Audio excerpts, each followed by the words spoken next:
भाग क्रमांक आजचा 166 166 श्रीराम. 11व्या स्कंदामध्ये सगळा उपदेशच आहे, कथा नाहीच आहेत. सगळा कठीण कठीण भाग आहे. आपण सगळे भक्त आहात त्यामुळे आपण ऐकू शकता आहात यात शंका नाही. आणि आता सुद्धा जो काही अध्याय पुढे आहे तो पण थोडासा कठीणच आहे. बराचसा भाग अगम्य पण आहे त्यातला, परंतु जो काही आपल्याला समजेल तेवढा समजून घ्यायचा आणि पुढे जायचं. कारण काय ज्ञान हे काय सगळंच आपण काय ग्रहण करू शकत नाही. आपण कुठेही जरी काही जरी शिकायला गेलो, मला आठवतं की एकदा असाच एक मी कोर्स जॉईन केला होता आणि त्या कोर्स साठी जे शिक्षक आमच्याकडे यायचे ते PhD होते. ते स्वतः PhD होते आणि BARCमध्ये सायंटिस्ट म्हणून काम करायचे, भाभा ॲटॉमिक रिसर्च सेंटर. तर त्यांच्याकडून जे काय आम्हाला शिकायचं होतं ते सगळे जे कोण शिक्षक यायचे त्या ठिकाणी, लेक्चरर, आपण शिक्षक म्हणजे लेक्चरर, ते सगळे PhD असायचे. आणि ते आम्हाला लेक्चर्स काही काही द्यायचे.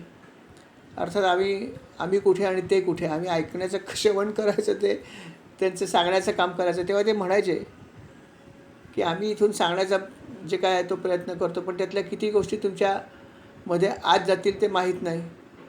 म्हणजे काही गोष्टी ज्या असतील त्या तुमच्या या कानातून दुसऱ्या कानातून सरळ निघून जातील. काही गोष्टी असतील त्या कदाचित थोड्याशा आत जातील पण वरच थांबतील.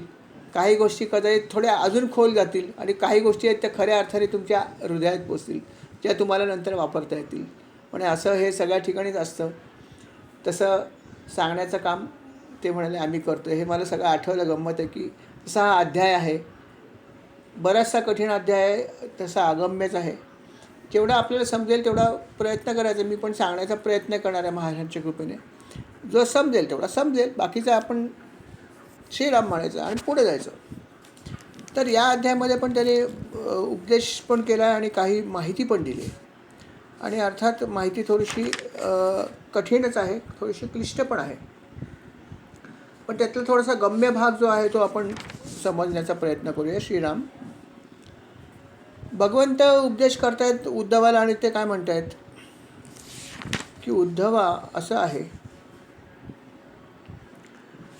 की उपदेश अनेक ठिकाणी आहे आणि लोक असा विचार करतात की सगळ्यात मोठा पवित्र असा भाग कुठला आहे तर वेद आहेत. वेद हे पवित्र आहेतच, ते ऋषींच्या मुखातून बाहेर आलेले आहेत, अर्थात त्यांना ते स्फुरण पावलेले आहेत. करेक्ट. ते अपौरुषीय आहेत. वेदामध्ये अनेक गोष्टी सांगितल्या आहेत. वेद हा खूप मोठा मानला जातो. तर त्यांनी सांगितलं की बरेचसे लोक वेदांना फॉलो करण्याचा प्रयत्न करतात, वेदांच्या मागे जातात किंवा वेदांचं ज्ञान मिळवतात कोणाकडून तरी आणि त्याला फॉलो करण्याचा लोक प्रयत्न करतात. कारण असं आहे की वेदामध्ये जो उपदेश केला आहे किंवा जे काही आहे, आता वेदामध्ये तुम्हाला माहिती आहे जो काही उपदेश आहे त्याच्यामध्ये बरेचसे मंत्र पण आहेत. बहुसंख्य मंत्र जे आहेत ते वेदामधून आहेत, वेदमंत्रच आहेत सगळे. म्हणून तर पूर्वी असं म्हणायचे की ब्राह्मणांनी करावं. ब्राह्मणांनी करावं याचा अर्थ असा नाही की इतरांनी करू नये, पण त्याची संहिता इतर लोक पाळू शकत नाहीत. लोक प्रचार करणारे जे द्वेष मूलक असतात ते असा प्रचार करतात की ब्राह्मणांनी मोनोपोली बनवली. असं नाही आहे. अहो, ते मंत्र जे आहेत तुम्हीही म्हणू शकता, तुम्ही शिकू शकता, पण त्याची संहिता पाळा ना. जर मला संहिता पाळणं शक्य नसेल तर न शिकणंच बरोबर आहे ना. एखादी गोष्ट जर तुम्ही नाही पाळली तर पाप पण लागू शकतात. पण हे लोकांना माहीत नसतं आणि काही लोक असा चुकीचा प्रचार पण करतात की बघा ब्राह्मणांनी मोनोपॉली केली आहे, त्यांच्याच ह्याच्यात शिकवतात. असं नाही आहे. काही गोष्टी इतर लोक पाळू शकत नाहीत कारण त्यांना काही सवय नसते, म्हणून असं असतं. अन्यथा सगळे लोक हे शिकू शकतात, असं काही नाही आहे. आणि म्हणून कृष्ण पण काय म्हणतात बघा की वेदांचं आकर्षण सगळ्यांना असतं आणि वेदामधला सर्वात जास्त आकर्षक भाग कुठला आहे तर मंत्र. मंत्राचं आकर्षण नाही असं माणूस दाखवा. मंत्र म्हणायचं म्हटलं तर आपल्याला आनंद येतो. कुठलाही मंत्र घ्या. रामरक्षा म्हणताना पण आपल्या उपासनेत सर्वात जास्त आपण मनपूर्वक म्हणतो की नाही, कारण ती संस्कृतमध्ये आहे आणि रामरक्षा हा मंत्र आहे ना. आणि त्याच्यामध्ये अनेक गोष्टी आहेत आणि मुख्य त्याच्या शेवटी त्याचं फलश्रुती पण आहे ना. प्रत्येक मंत्राच्या शेवटी फलश्रुती असते. फलश्रुतीला खूप महत्त्व आहे. त्याच्यात तर त्यांनी सांगितलंच आहे रामरक्षेत पण. रामरक्षा पठेत प्राज्ञा काय काय आहे, पापाग्नी सगळं भरपूर आहे. की फलश्रुती आहे की काय होत नाही रामरक्षेसुद्धा. अनेक गोष्टी मिळतात ना रामरक्षेमधून. आणि त्या फलश्रुतीच्या मुळे मनुष्य आकर्षित होतो आणि म्हणून का होईना तो मंत्र जपतो. म्हणून फलश्रुती सांगितली आहे. अन्यथा फलश्रुती त्यांना सांगायची तशी गरज नव्हती. पण मनुष्य कुठलीही गोष्ट करताना पहिल्या फळाची आशाच बघतो ना. मला काय मिळेल हे मी पहिलं बघतो, मग ते कर्म करतो. नाही तर मी कशाला करू, एवढा त्रास कशाला घेऊ, मला काय फायदा होणार आहे असा विचार करतोच ना. तसं एखादा मंत्र शिकायचा आहे, संस्कृत आहे, कोण शिकणार नाही. पण त्याच्यातून फलश्रुती काय जरा बघूया ना आपण. काय काय फलं आहेत, म्हणजे ती जर ॲट्रॅक्टिव्ह असतील तर मग शिकायला हरकत नाही. म्हणजे पहिलं फळ बघा आणि मग करा. आणि भगवंत काय म्हणतात, मा फलेषु कदाचन. भगवंत त्याच्या उलटं सांगतात. काय की तुम्ही कर्म करा, फळाची अपेक्षाच करू नका. कर्मण्येव अधिकार असते, ते तुमचा अधिकार आहे. मा फलेषु कदाचन, फळाची आशाच करू नका असं भगवंत सांगतात. आम्ही उलटं करतो. फळ काय मिळणार आम्हाला पहिलं सांगा. मी एवढा लांब येतो, मला काय त्याचा फायदा आहे विचारतात ना, तर विचार करतात न विचारता. फायदा असेल तर जाणार, नाही तर करा काय करायचं ते, असं आहे. आणि वेदामध्ये म्हणून त्यांनी मंत्रामध्ये बहुसंख्य मंत्रामध्ये तरी फलश्रुती सांगितलेली आहे. असतेच, म्हणजे नॉर्मली सगळ्याच मंत्रात असते. बहुसंख्य मंत्रामध्ये फलश्रुती आहे. अगदी अथर्वशीर्ष ज्याला आपण अगदी सगळ्यांना येणारा मंत्र आहे त्याच्यामध्ये पण फलश्रुती आहेच ना.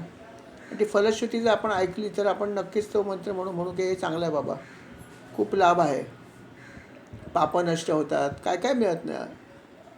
की सायं प्रातः प्रयम ज्यानं आपोआप भवती. सकाळ संध्याकाळचं म्हणलं तर सगळी पापं नष्ट होतात. सकाळी म्हणलं तर रात्रीची पापं नष्ट होतात असं सांगितलं आहे. आणि सायमादी यानं रात्री की तुम्ही पापं नष्ट. सकाळी म्हणलं तर रात्री म्हणलं तर सकाळची पापं सगळी नाश्ता होते. एवढं सगळं अशा बऱ्याच गोष्टी आहेत ना. हे सगळं आपण ऐकलं म्हणतो चला मग म्हणायला हरकत नाही. छोटं आहे, 10च कडवे शिकूया.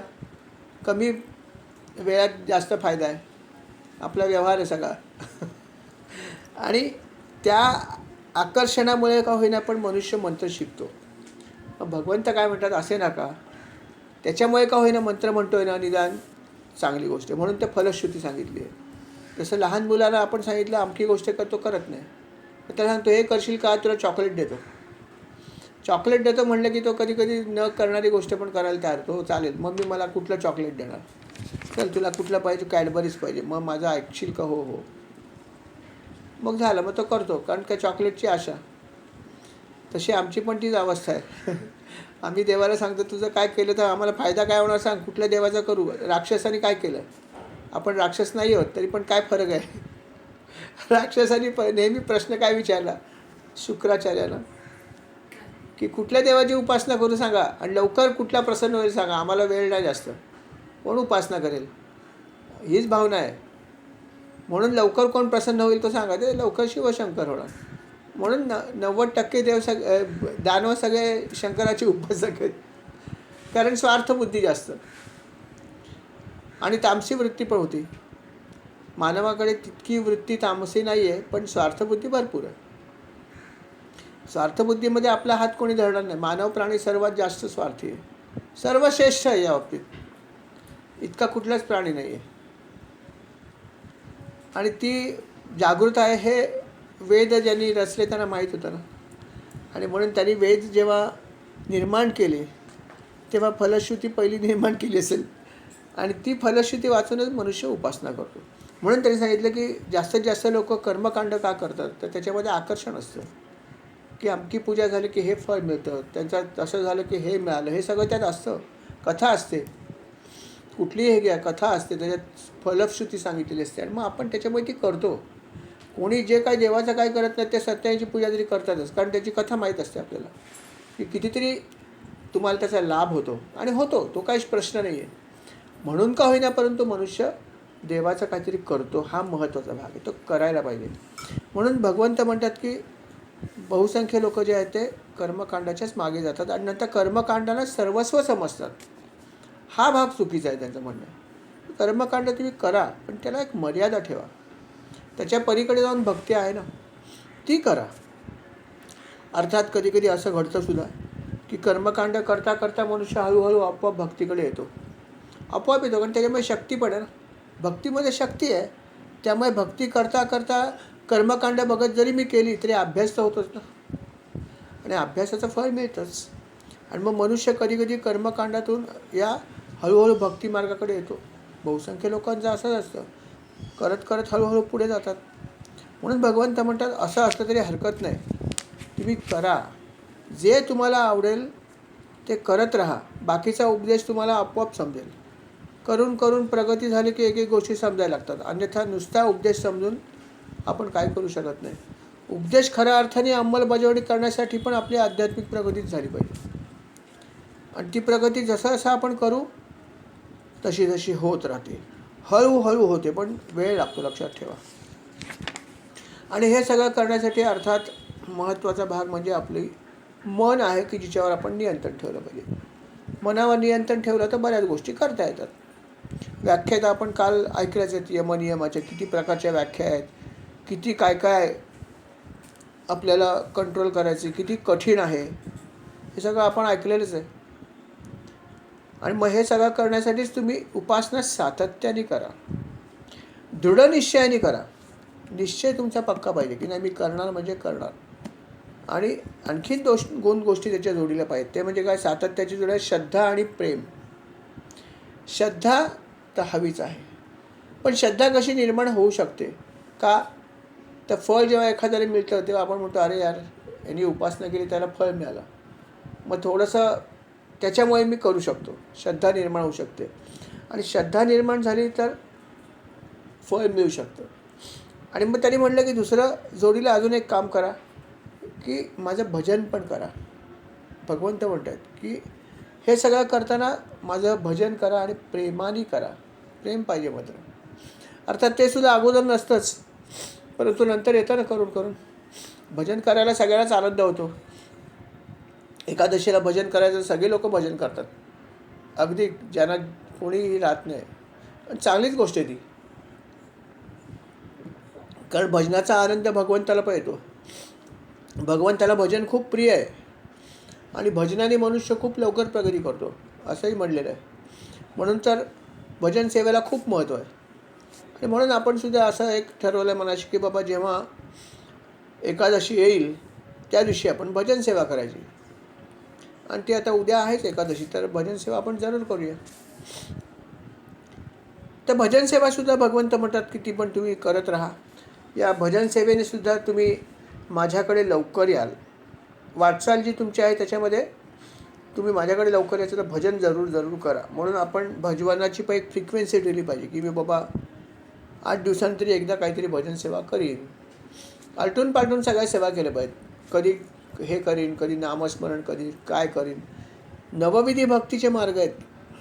एक एक प्रकारची भक्ती मी जे मला जमेल तशी करत राहीन. असं ठरवलं तर चेंज पण होईल ना. पण रोज एक प्रकारचं भक्ती करायला पण कंटाळा येऊ शकतो, यांत्रिकपणा येतो. म्हणून तर आपण रामनामाचा जप करताना वेगवेगळ्या चालीत करतो, कारण काय आनंद येतो ना. एकच चालीत केलं तर कंटाळा येऊ शकतो. मग आपण चाल बदलतो, वेगळी चाल शोधतो, आनंद येतो. तेच नाम आहे, पण चेंज मनाला हवा आहे. म्हणून आपण अशा प्रकारे करतो की रंजकता असली पाहिजे. रंजकता असेल तर आपण ते करू शकतो. म्हणून भगवंत म्हणतात की तुम्ही करत राहा आणि चांगली कशी होईल याचा प्रयत्न करा, मार्ग आपोआप सापडेल. त्याने हेही म्हणलं आहे की फक्त भक्ती केल्याने तुम्हाला सगळ्या गोष्टी मिळू शकतात. भक्ती मार्गातून A to Z मिळू शकतं. तुम्ही जी इच्छा ठेवेल ती पूर्ण होऊ शकते. अगदी स्वर्ग, मोक्ष आणि वैकुंठ धामसुद्धा, जे सगळ्यात कठीण ऑफकोर्स. त्याच्यासाठी खूप सर्वोच्च भक्ती पाहिजे. वैकुंठ धामात भगवंत कोणाला एंट्री देत नाही. तिथे कोर भक्त ज्याला म्हणतो आपण, कोर ग्रुप म्हणतो, तसा कोर भक्त जो असेल तो जाऊ शकतो. परंतु स्वर्ग आणि मोक्ष हे पण भगवंत देऊ शकतो, तुम्ही काय इच्छा ठेवेल तसं. आणि भगवंत काय म्हणतात, आता तुमच्या मनात आलं असेल की खरं स्वर्ग मिळू शकतो, मोक्ष मिळू शकतो आणि वैकुंठ धाम पण मिळू शकतो भगवंताच्याकडे. आणि ते ह्या सगळ्या गोष्टी ते वेगवेगळ्या भक्तांना देतात त्यांच्या कॅटेगरीप्रमाणे, त्यांच्या भक्तीच्या स्तराप्रमाणे देतात. ती म्हणाल आपला स्तर कुठे आहे, तर भगवंत म्हणतात त्याच्याही पुढे अजून एक स्तर आहे. म्हणजे हे 3 म्हणजे काय स्तर नव्हे, हे सुद्धा माझे भक्तच आहेत की स्वर्गाची इच्छा ठेवतात, मोक्षप्राप्तीची ठेवतात किंवा वैकुंठ मागतात. हे माझे भक्त आहेतच. पण त्याच्यापेक्षाही पुढे अजून एक कॅटेगरी आहे. ते काय असतील, तर भगवंत म्हणतात ते जे भक्त आहेत त्यांना ह्याचं काहीच नको असतं. ते माझे खरे आनंदी भक्त. त्यांना वैकुंठ प्राप्ती नको आहे, त्यांना स्वर्ग नको आहे, मोक्ष नको, काहीही नको आहे. ते काही मागतच नाहीत. ते म्हणतात केवळ तुझी भक्ती पाहिजे, मला काहीच नको, हे सगळं मला काही नको आहे. असे भक्त पण आहेत आणि ते सर्वोच्च भक्त आहेत. ते म्हणतात की माझे अनन्य भक्त जे आहेत ते कशाचीच इच्छा करत नाहीत, काहीच मागत नाहीत, ह्या गोष्टी मागत नाहीत. म्हणजे जे आपण म्हणतो की या सर्वोच्च गोष्टी आहेत, मोक्षप्राप्ती वगैरे, वैकुंठ, ते पण मागत नाहीत. आपले महाराज पण कुठे मागतात. कोट्याने कोटी जन्म घेईन करीन तुझे पाद सेवन, अवतार लीला मुखाने गाईन ऐसे देई मज सर्वदा. कुठे मागतात काय मोक्षप्राप्ती? नाही मागत. ते तर उलट त्याच्यापेक्षाही तुच्छ इच्छा, म्हणजे आपल्या हिशोबात तुच्छ, त्यांच्या दृष्टीने श्रेष्ठ आहे ऑफकोर्सली, की म्हणतात मी कोट्याने कोटी जन्म पाहिजेत, मला मोक्षाचा सोडून द्या, आणि काय फक्त तुझ्या चरणाची सेवा करायची. तुझ्या अवतार लीला मुखाने गाईन. भगवंत नेहमी म्हणतात ना की माझ्या गुणांचं, माझ्या लीलांचं वर्णन करा. ते महाराज सांगतात तू अवतार लीला मुखाने गाईन ऐसे दे मुझ सर्वदा. हे उलट महाराज मागतात भागवतातल्या गोष्ट. बघा महाराज कुठे होते.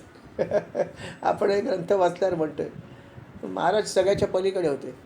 फक्त ते म्हणायचे अज्ञानी आहे, मला काही येत नाही, मला संस्कृत येत नाही, मी काही शिक्षण घेतलं नाही, मी दीनदास आहे, माझ्याकडे काही नाही, असं फक्त ते म्हणायचे. प्रत्यक्षात उलटी स्थिती होती. तो म्हणवी अज्ञानी पण ज्ञानी याचा ज्ञानी, तो वेद गोड जाडी ऐसा नाही पाहिला. सगळं वेद कोळून पाहिले होते महाराज, फक्त म्हणायचे की मला काही येत नाही. आणि अशा व्यक्तीलाच ज्ञान असतं, हे पण सत्य आहे. हा त्यांचा विनय होता. आणि भगवंत पण हेच सगळं सांगतात की जे माझे भक्त आहेत अनन्य, हे कशाची पण इच्छा करत नाहीत, त्यांना काहीच नको असतं. ते म्हणतात मला काही नको आहे, फक्त तुमच्या चरणाशी बसायचं, असं मागतात. असे भक्त माझे आहेत, ते सर्वोच्च आहेत. भगवंताने अजूनही भरपूर उपदेश केला, भरपूर काही माहिती पण दिली. ते म्हणतात की आपण राहायला समजा एखाद्या ठिकाणी जायचं असेल तर अशी जागा शोधा. जागा शोधा नाही, त्यांनी देश शोधा सांगितलं. हा जास्त चांगला वाटला मला भाग. म्हणजे कसं की लोक मायग्रेट करतात ना, फॉरेनला वगैरे जातात. काय भारतात राहायचं, अमेरिकेत जाऊ, स्वित्झर्लंडला जाऊ, लंडनला जाऊ, लोक जातात आणि म्हणतात तिकडनं काय देश आहे सुंदर, यायची इच्छा नाही. काय सुंदर वाटतं तर त्यांना माहिती आहे. पण इथे भगवंत काय म्हणतात की जिथे भक्ती करणारी लोक नाहीत तो देशच बेकार आहे, अपवित्र आहे. कळलं की नाही? असं त्यांनी म्हणलं की हे सगळे जिथे भक्त नाहीत ते देश सगळे अपवित्र, तिथे राहूच नका तुम्ही. जिथे संत पुरुष राहतात, जिथे ब्राह्मण भक्त आहेत, जिथे अशा ठिकाणी जा आसपास. अशा देशात पण जाऊ नका. मग आपल्यासाठी आपण विचार केला पाहिजे की आपल्याला जर मायग्रेट खरोखर करायचं असेल तर अशा देश शोधा. जर करायचं असेल तर ते जाऊच नका. मी तर म्हणतो आपल्या भारत देशच सर्वश्रेष्ठ आहे. जहाँ डाल डाल पे सोने की चिड़िया करती है बसेरा, वो भारत देश है मेरा. जय भारती. किती बरोबर आहे की एकेकाळी सुवर्णाचं धूर निघायचं नाही या भारत नगरीतून. मग अशी नगरी सोडून मी कशाला जाईन फॉरेनला? गरज नाही आहे. माझा देश खूप सुंदर आहे आणि इथेच मी राहीन. इथेच सगळ्या संतांनी जन्म घेतला आहे. भागवतामध्ये आलं आहे आधीच्या अध्यायामध्ये की जेव्हा जन्म घ्यायचा असतो एखाद्या आत्म्याला तर तो म्हणतो मला भारतभूमीत जर जन्म दिला तर मी सगळ्यात आनंद होईल. नाही तर जग आहे ना अख्खं, कुठे घेऊ शकतो. अमेरिका, इंग्लंड, स्वित्झर्लंडला घेऊ शकतो ना, काय हरकत आहे. लोक म्हणतात स्वित्झर्लंड बघायचं आहे. आत्म्यांना चॉईस असतो कधी असतो. पण ते काय सांगतात की जर मला भारतभूमीवर जन्म दिला तर मी भाग्यवान. कारण का की संतांची भूमी आहे. सगळे संत भारतभूमीतच जन्माला आलेत. आणि म्हणून ते सगळे म्हणतात की आम्हाला इथे जन्म घ्यायचा आहे. मग हे वाचल्यावरती आपल्याला विचार केला पाहिजे की आपण किती सुदैवी आहोत की या भारत देशात आपण जन्म घेतला आहे, जो देश भगवंताला आवडतो. भगवंताला आवडणारी गोष्ट आपल्यासाठी चांगली आहे. आणि म्हणून आपल्याला असं चुकूनही वाटतं कामा नये की माझा देश खराब आहे असं वाटतंच कामा नये. सर्वात चांगला हाच देश आहे, कारण तो भगवंताला आवडतो. भगवंताने स्पष्ट असं सांगितलं भागवतामध्ये की संत पुरुष जिथे राहतात ते देश सगळे मला आवडतात. भगवंताने असा भरपूर उपदेश केला आहे, अनेक प्रकारचा उपदेश केला आहे. त्याच्यात ते म्हणतात की शास्त्र समजून घ्या आणि समजून मग त्याच्याप्रमाणे वागा. कारण काय की त्याचं इंटरप्रिटेशन आपण कधी कधी चुकीचं करतो, तर ते चुकीचं होता कामा नये. चुकीचं इंटरप्रिटेशन केलं तर तुम्हाला काही वेगळ्या चुकीच्या गोष्टी तुम्ही करू शकाल. जसं त्यांनी सांगितलं की काही ठिकाणी सांगितलं स्त्री संग करू नका वगैरे वगैरे सांगितलं. त्याने हे सांगितलं कोणासाठी? संन्याशांसाठी सांगितलं की संन्याशांनी स्त्रीचा अजिबात संग करू नये. कारण त्याला तर कडक तशी दीक्षा आहे की अजिबात स्त्रीविषयी मोह निर्माण होता कामा नये. तो क्षणिक जरी झाला तरी त्यांना पाप लागतं. पण हे संन्याशानं लागतं, गृहस्थाश्रमी लोकांना नाही लागत. म्हणजे त्यांनी जरी त्यांच्या बरोबर सहवासात एखादी स्त्री आली तर टाळायची गरज नाही, त्याच्यात काही प्रश्न येत नाही. कारण गृहस्थाश्रमी लोक आहेत, त्यांना हे सगळं करावंच लागणार. त्यांना वावरायचं आहे पृथ्वीवरती.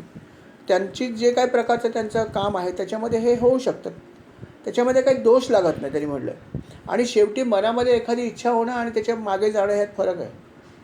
कलियुगामध्ये एक खूप ॲडव्हान्टेज आहे की मनात समजा पाप आलं आपल्या, एखादी समजा मस्त नोट पडली आहे 500 रुपयाची, कोणीच नाही बघणार, मोह झाला मला उचलायचा पण नाही उचलली, तर मोह झाला तर मला पाप लागत नाही, पण मी उचलली तर मला पाप लागेल. फरक लक्षात आला का? की फरक हा आहे की इच्छा निर्माण होण्याने पाप लागत नाही. इच्छा पण त्याच्या मागे जाऊन तुम्ही कृती केली तर पाप आहे. अशा आपल्या मनात अनेक वासना येऊ शकतात, काही येऊ शकते वासना, पण वासना आल्याने पाप लागत नाही. हा खूप महत्त्वाचा फॅक्टर आहे कलियुगामध्ये. काही युगामध्ये वासना जरी निर्माण झाली ते चालत नाही. संन्याशांना नाही, म्हणून तर त्यांनी सांगितलं की संन्याशाने स्त्रीचं मुख पण अवलोकन करू नये, स्पर्श सोडून द्या. कारण त्यांच्या मनात क्षणभर जरी वाटलं की ही स्त्री फक्त सुंदर किती असं वाटलं तरी काही कामातून, तितकं पण त्यांना चालत नाही. कारण त्यांचा जी दीक्षा त्यांनी घेतली त्याच्यामध्ये ह्याला अलाउड नाही. पण गृहस्थाश्रमामध्ये असं काही नाही, कारण गृहस्थाश्रम जो आहे तो सगळ्या गोष्टींचा उपभोग घेत करतो. आणि जसं मी म्हटलं की या ठिकाणी तुमची कृती काय ह्याला महत्त्व आहे. तुम्हाला पाप लागेल तर तुमच्या कृतीमधून लागतं, जर तुम्ही कृती चुकीची केली तर चालणार नाही.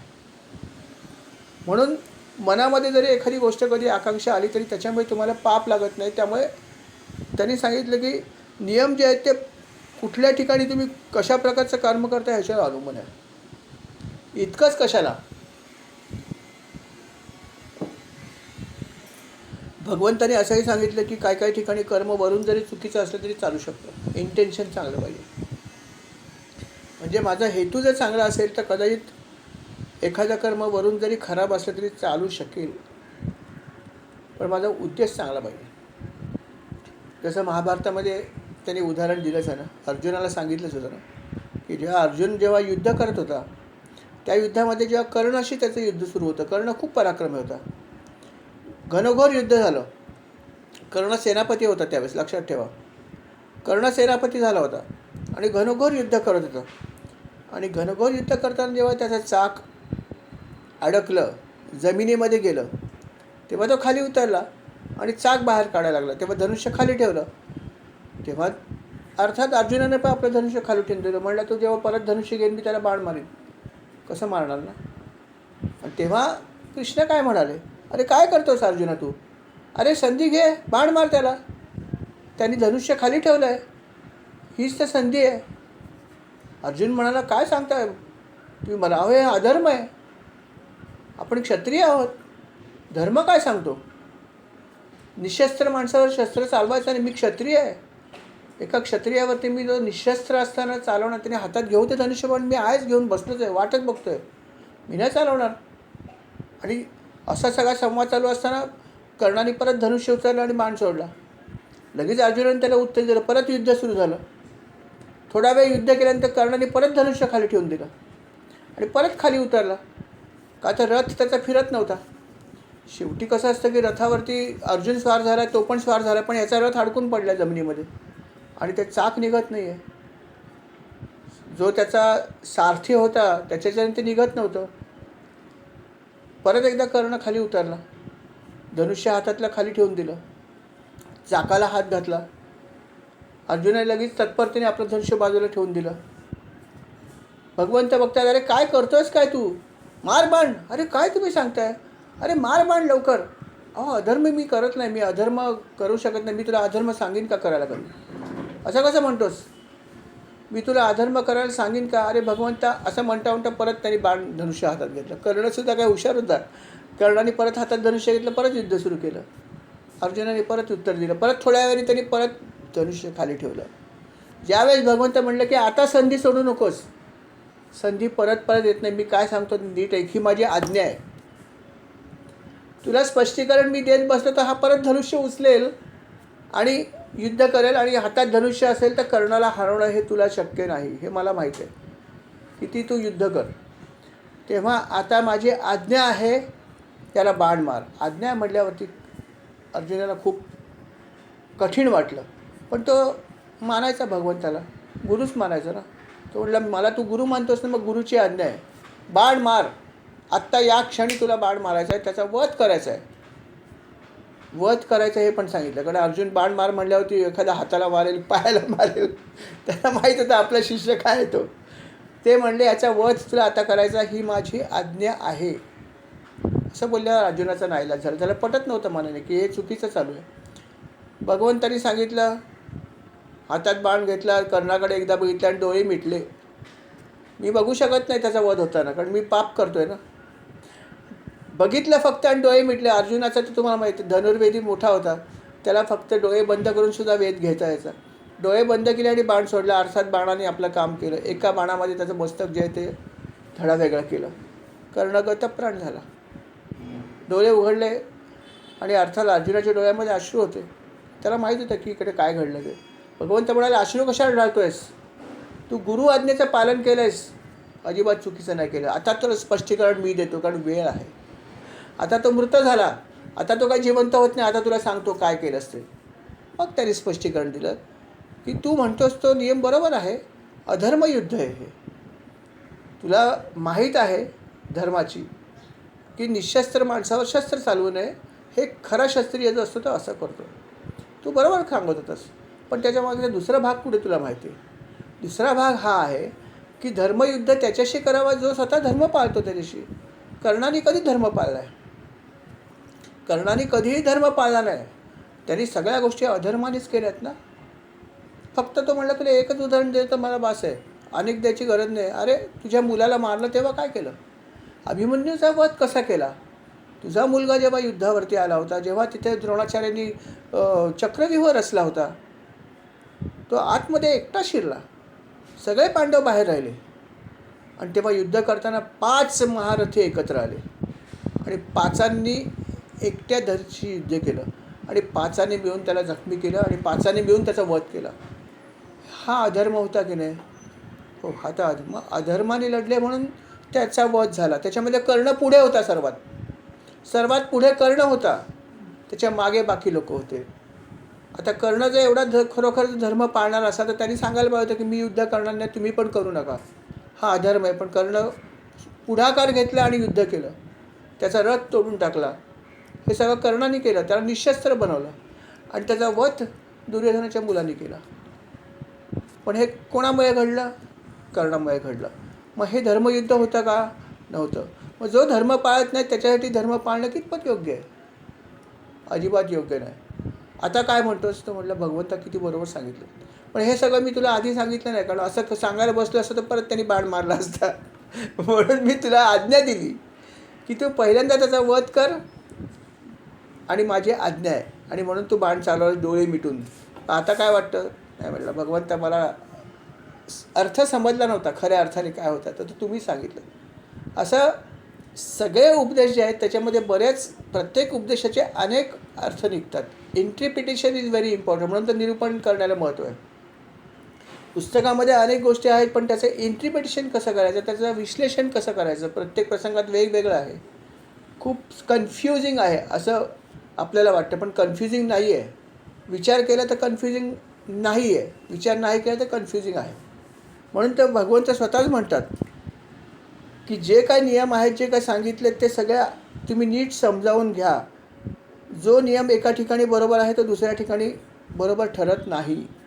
म्हणून त्याच्या मागचं जे काय तत्त्वज्ञान आहे ते तुम्ही समजावून घ्या. ते समजावून घेतलं तर तुम्हाला कुठल्याही प्रकारचा दोष लागणार नाही आणि कुठल्या प्रकारची चुकीची गोष्ट तुमच्या हातून होणार नाही. अगदी स्पष्ट शब्दात सांगितलं की त्यांनी उदाहरण दिले की यतीसाठी स्त्रीसंग हा दोष असला तरी गृहस्थांसाठी तो आवश्यक गुण आहे. की स्त्रियांशी संग करायचाच आहे तुम्हाला, किंवा संबंध येतो पण जीवनामध्ये. तिथे तुम्ही म्हटलं की अरे मुख बघायचं नाही, स्त्रीचं काम कसं करणार ऑफिसमध्ये सांगा तुम्ही. किंवा एखाद्या स्त्रीने म्हटलं की पुरुषाचं मुख बघायचं नाही आहे, कारण पुरुषांना जे सांगितलं ते स्त्रियांना उलट्या प्रकारे लागू आहे. म्हणजे पुरुषांचं मुखावलोकन करायचं ना, ऑफिसमध्ये काम कसं करणार, काय डोळे बांधून गांधारीसारखं काम करणार नाही करतात. तेच भगवंत म्हणतात की तुम्ही समजून घ्या, माझा उपदेश जो आहे त्याचा अर्थ समजावून घ्या आणि मग त्याप्रमाणे वागा, तर तुम्ही बरोबर सगळं करू शकाल. म्हणून ते म्हणतात की हे सगळं तुम्ही समजावून घ्या, आणि समजावून घेतला तर तुम्ही अतिशय बरोबर प्रकारे काम करू शकाल. असा भगवंतांनी खूप सुंदर असा उपदेश या अध्यायामध्ये पण केला आहे. पुढे पण त्याने अजून बऱ्याच गोष्टी सांगितल्या आहेत. त्यांनी हेही सांगितलं आहे की किती प्रकारची तत्त्व आहेत, काय आहे, हे सगळं कठीण भाग आहे. की जसं म्हणलं त्यांनी की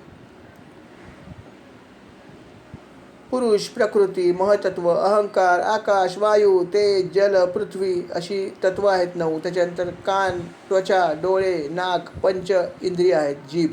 हे आपल्याला माहिती आहे की पंच ज्ञानेंद्रिय आणि पंच कर्मेंद्रिय आहेत. पंच कर्मेंद्रिय कुठली आहेत? वाणी, हात, पाय, गुदद्वार आणि जननेंद्रिय, हे 5 कर्मेंद्रिय आहेत. आणि ज्ञानेंद्रिय कुठले आहेत? कान, त्वचा, डोळे, नाक, जीभ. हे मिळून टोटल 10 इंद्रिय झालं. आणि 11वं इंद्रिय जे आहे ते मन आहे.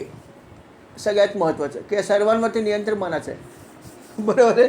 कर्मेंद्रिय आणि ज्ञानेंद्रिय याच्या डोक्यावरती बसलं आहे आपलं मन, त्याच्यावरती बुद्धी बसली, त्याच्यावर बुद्धी बसली. बुद्धी काय वेगळं सांगते, मन काय वेगळं करतं, ज्ञानेंद्रिय काय वेगळं सांगतात, कर्मेंद्रिय काय वेगळं करतात. सगळं कॉम्बिनेशनच नाही, काय सगळा विसंवाद आहे. आणि हे सगळे मिळून ही सगळी महत्त्व बनतात. असं सगळं त्यांनी दिलं की हे सगळे त्याच्यावरती इंद्रियाचे पण अनेक विषय आहेत. जसं प्रत्येक इंद्रियामध्ये काही ठिकाणी स्पर्श महत्त्वाचा आहे, काही ठिकाणी रूप आहे, काही ठिकाणी रस आहे, काही ठिकाणी गंध आहे. ज्ञानेंद्रियाला प्रत्येकाला विषय वेगवेगळे आहेत. पण हे सगळं मिळून अशा या सगळ्यांचं मिळून सगळी तत्त्व वाढतात. ही अशी तत्त्वांची संख्या आहे. असं थोडंसं कठीण असं त्यांचा उपदेश आहे, पण हे सगळं आहे. एवढंच लक्षात ठेवा की अशी 5 ज्ञानेंद्रिय, 5 कर्मेंद्रिय आहेत आणि एक 11वा जो आहे तो खूप महत्त्वाचा असा आपला मन असा एक महत्त्वाचा भाग आहे. अशा 11 आपली मूळ जी आहेत ती इंद्रिय आहेत असं समजायला हरकत नाही. त्याच्यानंतर मागच्या एका भागामध्ये आपण असंही वाचलं होतं की जेवढी आपली ज्ञानेंद्रिय आहेत किंवा कर्मेंद्रिय आहेत त्याच्यात ते सुद्धा एक एक देवता आहे. म्हणजे अधिष्ठान जे आहे ते देवतेचं आहे. जसं त्यांनी सांगितलं की डोळ्यामध्ये सूर्याचा अंश आहे, अधिष्ठान जे आहे ते सूर्याचं आहे. ऑफकोर्स तुमची जरी अधिष्ठान असले तरी तुमच्यावरती अवलंबून आहे की तुम्ही कशा प्रकारे काय केलं. डोळ्यामध्ये पण तेज येऊ शकतं मनुष्याच्या. कधी कधी एखाद्या मनुष्याचे डोळे इतके भेदक असतात की आपण नजरेला नजर देऊ शकत नाही. म्हणजे ते त्यांचं घेऊन आलेले असतात काही काही गोष्टी, कळलं की नाही. हा भाग वेगळाच आहे. पण जर एखाद्या मनुष्याने ठरवलं आणि डोळ्याशी निगडीत जर एखादी उपासना केली, कुठल्याही प्रकारची, अनेक प्रकारच्या आहेत, ध्यानधारणा आहेत, अनेक त्राटक करतात लोक, सूर्याचं त्राटक करता येतं. ते जर तुम्ही केलं तर सूर्याची शक्ती जी आहे मुळात त्याची देवताच सूर्य आहे डोळ्याची. त्यामुळे जर तुम्ही सूर्याचं त्राटक केलं आणि असं काही केलं तर तुमच्या डोळ्यामध्ये प्रचंड तेज निर्माण होईल लगेच, जास्त वेळ लागत नाही अशा साधनेमध्ये. ऑफकोर्स कशी करायची हे माहीत करून घेतलं पाहिजे. कारण सूर्याचं त्राटक करणं काही इझी गोष्ट नाही आहे. सूर्यामध्ये खूप उष्णता आहे आणि ती कशी सहन करायची आणि काय प्रकारे करायची त्याचं एक टेक्निक आहे.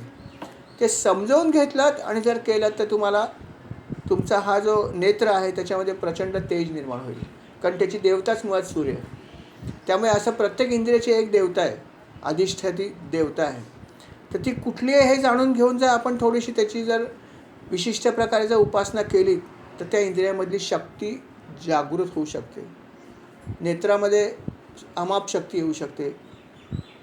जसं आपण बघतो की भगवान शंकरांचा 3रा डोळा आहे, तो उघडला तर भस्म होऊन जातो मनुष्य. बरोबर आहे. ही नेत्राची शक्तीच आहे ना. आणि 3य नेत्र मनुष्याला असतो, फक्त दिसत नाही. बरोबर आहे ना. 3य नेत्र आहे माणसाला. आध्यात्मिक एक हे आहे मनुष्याला, तो इथे असतो. 2 भुवयाच्या मध्ये एक जागा आहे, तिथे एक चक्र पण आहे, तिथे तो चक्षुपणे असंही मानतात काही लोक. तर जिथे आपलं आज्ञाचक्र आहे तिथे तो एक चक्षु पण आहे, जो चक्षु जागृत नसतो कारण आपली साधना नसते झालेली. पण जर साधना झाली तर तो चक्षु पण जागृत होऊ शकतो. ते चक्र पण जागृत होतं, आज्ञाचक्र आहे ते. आणि मग तुम्हाला समजेल की त्या चक्राची आणि त्या ह्याची काय शक्ती येते. असं प्रत्येक इंद्रियाची वेगवेगळी शक्ती आहे, त्याची वेगवेगळ्या देवता आहेत. कोणाची अग्नी आहे, कोणाची वायू आहे, कोणाची काय आहे. तर त्या देवतेशी संलग्न जर आपण उपासना केली तर त्या इंद्रियामध्ये ती शक्ती येऊ शकते, नव्हे येतेच. हे लक्षात ठेवा. फक्त जाणून घेऊन केली पाहिजे. जाणून जर नाही नीट घेतलं तर तुम्हाला त्रास होऊ शकतो. म्हणून व्यवस्थित चांगला गुरु बघा आणि त्याच्याकडून हे ज्ञान व्यवस्थित घ्या, तर तुम्हाला बऱ्याच गोष्टी मिळू शकतात. त्याने असंही सांगितलं आहे की मनुष्य जे सात्विक कर्म जास्त करतात ते ऋषी किंवा देव योनीमध्ये जाऊ शकतात. जे राजस कर्म करतात ही लोक मनुष्य आणि असुर योनीमध्ये जाऊ शकतात, जातीलच असं नाही. आणि जे लोक जास्त तामसी कर्म करतात ही सगळी लोक जी आहेत ती भूत प्रेत आणि पशु पक्षी अशा योनीत जातात. म्हणजे आजच्या घडीला जो मनुष्य जिथे आहे त्याने विचार करा की मी काय केलं होतं ते. आपण सगळे राजस कर्म केले जास्त, म्हणून आपण मनुष्य योनीमध्ये. जे लोक आज दिसत आहेत तुम्हाला, कुत्रे मांजरं काय पक्षी, यांनी सगळी तामस कर्म केलेत म्हणून ते तिथे आहेत. आणि भूतप्रेत जे दिसत नाहीत पण आहेत, हे सगळे अजून खराब. असे सगळे त्यांनी भाग केलेत की हे सगळे अशा प्रकारचे लोक आहेत ते वेगवेगळ्या ठिकाणी. जे सात्विक कर्म केलेत ते सगळे ऋषी बनलेत, देव बनलेत. खूप सात्विक, अर्थात नुसती सात्विक नाही, प्रचंड सात्विकता पाहिजे. आणि अशा प्रकारे भगवंतांनी सांगितले की जो जसा कर्म करतो तशा प्रकारच्या त्या योनीमध्ये तो असतो. हे लक्षात ठेव असं भगवंत उद्धवाला सांगतात. असा खूप सुंदर असा उपदेश भगवंतांनी केला आहे. याच्या पुढे सुद्धा भगवंतांनी अजून काही गोष्टी सांगितल्यात, परंतु अर्थात आपली आजची वेळ झालेली आहे, तेव्हा आज जो काही उपदेश झाला आहे महाराजांच्या कृपेने आपल्याला समजला असेल असं मी समजतो. श्री राम समर्थ ही जी काही सेवा झाली महाराज मी आपल्या चरणी अर्पण करतो. स्वीकार करावा. कळत नकळत चूक झाली असेल तर क्षमा करावी आणि आमच्या सगळ्यांकडून अशीच सेवा जरूर करून घ्यावी. श्रीराम समर्थ. श्रीराम. या सेवेसंदर्भात जर आपल्याला काही सांगायचं असेल, काही बोलायचं असेल तर आपण बोलू शकता.